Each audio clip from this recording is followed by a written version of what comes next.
ବୃକ୍ଷ ମଣିଷର ସବୁଠୁ ଅନ୍ତରଙ୍ଗ ବନ୍ଧୁ। ବୃକ୍ଷ ବିନା ପୃଥିବୀରେ ସ୍ଥାବର ଜଙ୍ଗମ କେହି ବି ତିଷ୍ଠି ପାରିବେ ନାହିଁ। ତେଣୁ ମଣିଷ ସବୁବେଳେ ବୃକ୍ଷର ଯତ୍ନ ନେବା ଆବଶ୍ୟକ ହେଉଛି। ଗୋଟିଏ ଗଛ ପ୍ରାୟ 30 ବର୍ଷ ଲାଗେ ତାର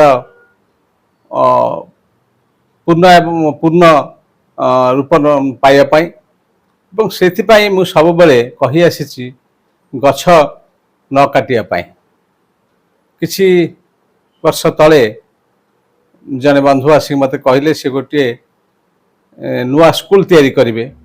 ସେଠି ମୁଁ ଯାଇ ଦେଖିଲି ଯେ ଗଛ ସବୁ ବିଭିନ୍ନ କିସମର ଗଛ, ଆମ୍ବ, ପଣସ, ବିଭିନ୍ନ ପ୍ରକାର ଗଛ ଅଛି।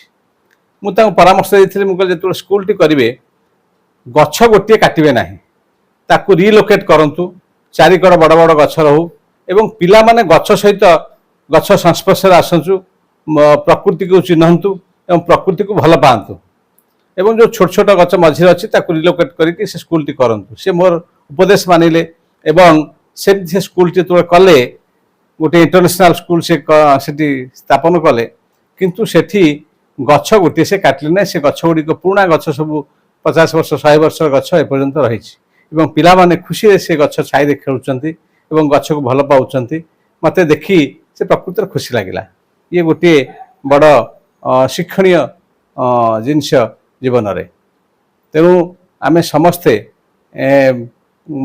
ଯେତେ ପାରିବା ଗଛ ଲଗେଇବା। ଗଛ ଲଗେଇଲେ ପ୍ରକୃତି ସନ୍ତୁଳନ ବଜାୟ ରହିବ, ପ୍ରକୃତିର ଯେଉଁ ପରିବେଶ ସିଏ ବଜାୟ ରହିବ। ସେଥିପାଇଁ ଆମେ ସମସ୍ତେ ସଚେଷ୍ଟ ହେବା ଆବଶ୍ୟକ।